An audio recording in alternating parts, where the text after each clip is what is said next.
Power system frequency control is a basic problem, which requires that the power generation matches the power demand during load and source variations.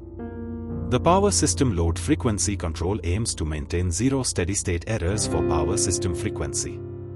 The dynamic model of power system is illustrated with a block diagram which includes governor, turbine. Sliding mode control has been proven to be an effective robust control strategy for nonlinear systems. First-order sliding mode control has a prominent drawback of chattering. Second-order sliding mode control with disturbance observer can be visualized here.